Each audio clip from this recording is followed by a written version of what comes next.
Europe 1 Soir Week-end. 19h, 21h, Pascal de la Tour du Pin. Il est 20h14 sur Europe 1. Bonsoir Noël Lenoir. Bonsoir. Merci d'être avec nous dans ce studio. Président du comité de soutien à Boualem Sansal, membre honoraire du Conseil constitutionnel et ancienne ministre. Europe 1 se mobilise depuis des mois.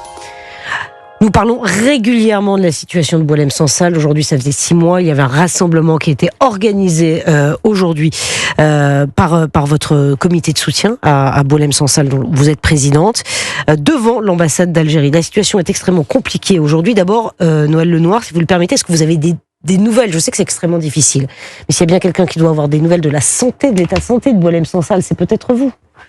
Alors, nous avons des nouvelles malheureusement très indirectes, parce que sa femme est autorisée à le voir une fois tous les 15 jours environ, mais évidemment, elle ne dit rien au téléphone, pour les raisons que vous imaginez, parce qu'elle est surveillée. Donc de ce point de vue-là, la famille ne s'exprime pas. Les filles qui sont en République tchèque n'ont même pas de nouvelles. Donc, sur ce plan-là, c'est très compliqué. Par ailleurs, on a des nouvelles de certains contacts en Algérie, mais qui, eux, sont totalement coupés, parce qu'il y a eu un durcissement de la position du gouvernement. Donc, on nous dit qu'aujourd'hui, il est à l'hôpital, mais il fait des allées et venues entre l'hôpital et la prison, ce qui est absolument anormal, s'agissant d'un monsieur relativement âgé et surtout malade. Et d'autre part, on nous dit qu'il est soigné, mais les échos qu'on a, pour ceux qui connaissent malheureusement les conditions pénitentiaires et même celles de l'hôpital Mustapha, ça ne peut pas être de bonnes conditions. Et psychologiquement, on sait qu'il fait l'objet de pression, puisque à l'heure actuelle, il est question de le juger en appel. Et ce que l'on craint, ce qui remonte, c'est que pour se venger de la France, eh bien, en appel, il soit condamné à beaucoup plus que la peine déjà considérable pour un monsieur de 80 ans de 5 ans de prison. Donc, voilà les nouvelles que nous avons. Que peut faire la France? Que doit faire la France? Ça fait 6 mois qu'on essaie d'obtenir sa libération. Que peut-on faire? Qu'est-ce que la France ne fait pas, plutôt Noël Lenoir? Alors, bon, moi je ne vais pas juger la politique étrangère et la politique intérieure de la France. Il faut être clair, Boualem Sansal est un otage. C'est un otage. D'abord, il faut savoir que, à un moment donné, quand les relations étaient un peu meilleures, mais là, elles sont vraiment extrêmement mauvaises, le gouvernement algérien, imaginez, a demandé, semble-t-il, en échange de Boualem, l'extradition de 19 personnes, dont des réfugiés politiques, bien entendu, et dont des Kabyles. Et vous avez vu que, avant-hier, la Cour d'appel de Paris, c'est mon confrère William Goldnadel qui avait défendu ce Kabyle qui était accusé des pires crimes, et la Cour d'appel de Paris a refusé l'extradition de cette personne, qui est un des dirigeants des mouvements kabyles, en disant que les garanties judiciaires en Algérie n'existaient pas. Donc c'est assez fort. Donc Boualem est un otage. Alors, que peut faire le gouvernement français? Je pense qu'il y a des tentatives qui sont faites, y compris peut-être avec l'aide de diplomatie étrangère. On croit savoir que ça existe. C'est très compliqué. Et il y a un choix qui n'a pas été fait, semble-t-il, c'est faut-il utiliser les leviers qui sont les nôtres? Alors ça commence, puisque comme vous le savez, il y a des accords de 2007 et 2013, il faut dire qu'il y a plus de 900 accords bilatéraux entre la France et l'Algérie, alors sur l'université, sur la santé, sur les visas, etc. Donc il y a 2 accords de 2013 et de 2007 qui permettent aux diplomates et agents consulaires qui ne sont pas en fonction, qui sont la diaspora, de venir en France faire leurs courses, comme s'ils étaient français, sans visa. Et Monsieur Retailleau a mis un coup d'arrêt à cela, à telle enseigne que ça crée de la part des Algériens des tensions, et que ils ont rappelé après 12 diplomates, ils ont renvoyé après 12 diplomates de l'ambassade de France, de nouveau 15 diplomates. C'est-à-dire qu'il n'y a plus pratiquement d'ambassade de France, puisque l'ambassadeur est revenu également. Et nous, on va leur renvoyer, semble-t-il, 28. Donc, du point de vue de la relation franco-algérienne, même si je ne m'autorise pas à juger à la fois ce que fait le ministre de l'Intérieur et ce que fait le ministre des Affaires étrangères, il faut marquer maintenant un grand coup. Parce que le souhait des Algériens, c'est évidemment qu'on parle plus de Boualem Sansal et qu'on ne mette pas en exergue le fait que, par rapport aux traités sur les droits de l'homme, y compris à l'ONU, qu'ils ont ratifiés et dont ils se réclament, eh bien, entre la réalité pratique et le droit, il y a un fossé considérable. Olivier d'Artigol. Madame la ministre, que l'avenir de Boualem-Sansal est aussi directement lié à la relation directe Macron-Tebboune. Mais je trouve qu'il y a un manque de solidarité européenne sur ce dossier-là. C'est vrai, il a raison, Olivier d'Artigol. C'est-à-dire que Il n'y a pas un mot des autres, vous avez raison. les autres pays pourraient très bien mettre cette question en haut de la pile sur leur accord, leur relation avec l'Algérie. Alors, car il s'agit d'un intellectuel et c'est universel. Alors, je vous remercie de la question, si je puis dire, comme on dit parfois, parce que moi, je pense que la solution sera européenne. Alors, est-ce qu'il n'y a pas de solidarité ? Oui et non. Par exemple, Madame Meloni, comme vous le savez, met l'accent sur la relation économique. Parce que nous, l'énergie importée d'Algérie représente 7% de l'ensemble des importations énergétiques. Donc, en fait, c'est pas énorme. Alors, pour les PME, les 6000 entreprises qui font des affaires en Algérie, évidemment, la situation actuelle est très, très difficile, parfois même très douloureuse quand ils ne font de commerce qu'avec l'Algérie. En revanche, je crois savoir, mais là, bon, c'est ce qu'on appelle la diplomatie secrète ou discrète, qu'il y a quand même des tentatives qui sont faites par ailleurs d'aider la France, mais ça marche pas. Alors nous, le comité de soutien, nous avons notamment adressé une lettre à Madame Kallas, qui est, pour vos auditeurs, un peu la ministre des Affaires étrangères européennes. C'est une ancienne Premier ministre balte, et qui a en charge les affaires étrangères et la politique de sécurité, et notamment le dossier de la protection consulaire européenne, et notamment la possibilité, comme ça a été fait dans d'autres cas, d'envoyer en Algérie une mission médicale avec des médecins, pas forcément français, de différentes nationalités européennes.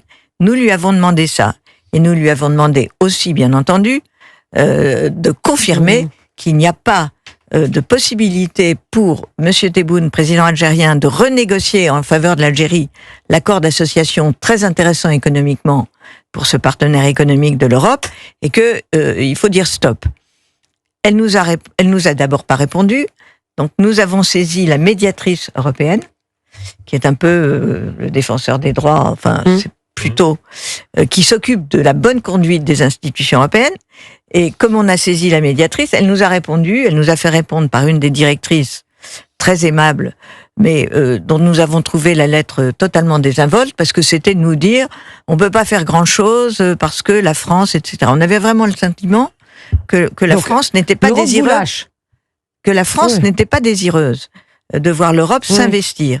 Donc, on lui a demandé à Madame Kallas, ensuite, ça s'appelle devoir d'action, d'agir, de lancer des actions, et notamment d'accorder la protection consulaire, par exemple une visite de l'ambassadeur d'Allemagne en Algérie, ou italien, ou autre. Et là, elle nous a répondu une lettre encore plus désinvolte. Donc nous avons porté plainte contre elle chez le médiateur. Ça s'appelle failure to act, c'est-à-dire défaillance dans l'action. Notre plainte a été enregistrée, ça veut dire qu'elle était recevable au moins formellement, et on va essayer d'accélérer les choses. Le médiateur n'est pas très connu, mais c'est quand même, dès lors que c'est rendu public, nous allons rendre toutes nos lettres et notre plainte publique, c'est quand même un moyen de pression. L'Europe peut agir, et effectivement, vous avez raison, on se demande si l'Europe, qui veut être aux avant-postes de la défense des droits de l'homme, n'a pas une pratique, comme les Algériens, un peu différente de ce qu'elle proclame. Oui, Georges. Mais vous, madame, qui avez été ministre des Affaires européennes, quelle déception de l'Europe qui ne réagit pas sur un dossier et un homme qui est condamné très injustement et dont la vie est en jeu. C'est une grosse déception, et vous dites, je ne me permettrai pas, dites-vous, de juger de la politique étrangère ou de ce que fait la France. Nous, ici, on se le permet, voyez-vous, parce qu'on a cette liberté de parole, et nous sommes, enfin, en tout cas, en ce qui me concerne, très en colère contre cette inaction française. La diplomatie, je ne la vois pas.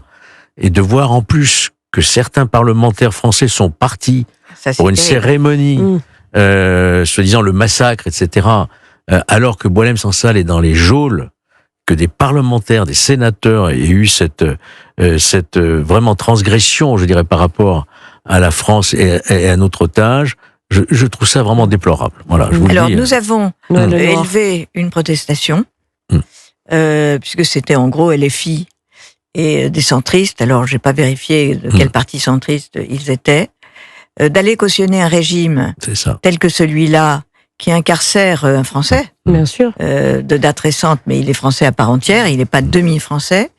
Et c'est la raison pour laquelle, c'est un peu évidemment périphérique par rapport à la mission du comité de soutien, il y a un vrai problème.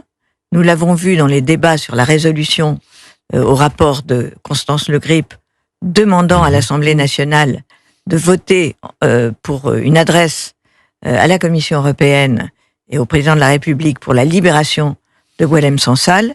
Nous avons vu qu'il y a un problème de binationalité au niveau des députés, puisque le Sénat est beaucoup plus largement en faveur. Il y a un problème de binationalité, de double loyauté, qui nous a paru évident et éclatant. Ce que nous ressentons, c'est que heureusement qu'il y a l'activité du comité, avec ses différents porte-voix, ici sur Europe 1, sur CNews, où nous évoquons souvent la situation de Boualem Sansal, mais je trouve que la société française, l'ensemble des acteurs, y compris le monde intellectuel, au final, où il y a comme une absence de réaction, on devrait être en tension permanente sur ce sujet-là. Il devrait y avoir de nombreuses initiatives. Mais la France a peur. Le portrait de Boualem Sansal au fronton des mairies, que sais-je, puisque c'est un otage. Ben oui. Donc, est-ce que vous ressentez ce manque d'énergie ou pas? Bien sûr. Alors, il faut dire quand même qu'on est invité dans beaucoup de villes. Nous sommes invités à Montpellier, nous sommes invités à Cholet, nous sommes invités également à Agen, nous sommes invités à Perpignan. C'est bien. La région Occitanie, une grande... Mais c'est vrai, vous avez raison, quand il y a des sujets aussi existentiels, que savoir si on va abandonner un écrivain qui était loué en France, et qui est en plus un des principaux promoteurs de la France, bien sûr, l'esprit de la France, la langue française, etc., ce lâchage de la société reflète l'état de la société française pour plusieurs raisons. D'abord parce que c'est vrai que aujourd'hui, et c'est pas nous qui le faisons, ce sujet est instrumentalisé.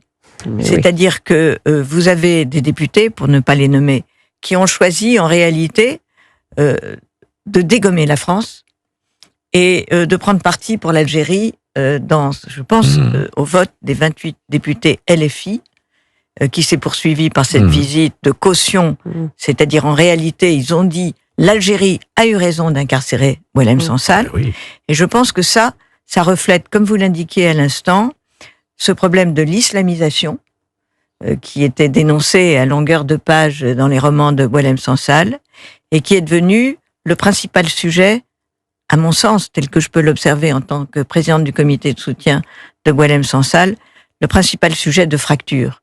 Est-ce qu'on va pouvoir protéger notre culture?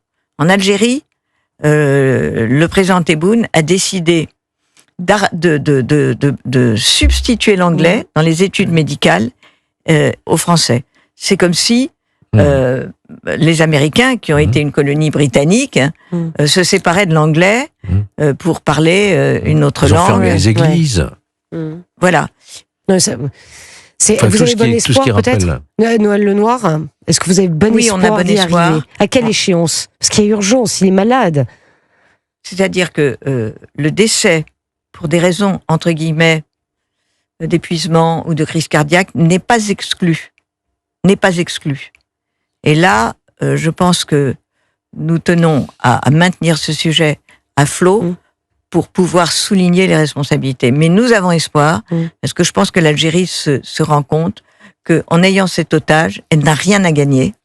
Et M. Tebboune a invoqué l'humanitaire, donc il faut qu'il soit humanitaire, c'est-à-dire humain. Merci infiniment, Noël Lenoir, d'être venu ce soir dans le studio d'Europe 1. Évidemment, on continue de suivre la situation de Boualem Sansal, pour laquelle nous avons évidemment une pensée ce soir, une pensée émue. 6 mois qu'il est retenu à tort dans cette prison. Il est innocent, il a 80 ans, il est malade. Il faut que ça bouge. Il faut que ça bouge. Oui. Et il nous aime. Il aime la France. Et il aime la France. C'est un otage. Vous avez raison. Merci infiniment d'être venu dans le studio d'Europe 1. Il est 20h29.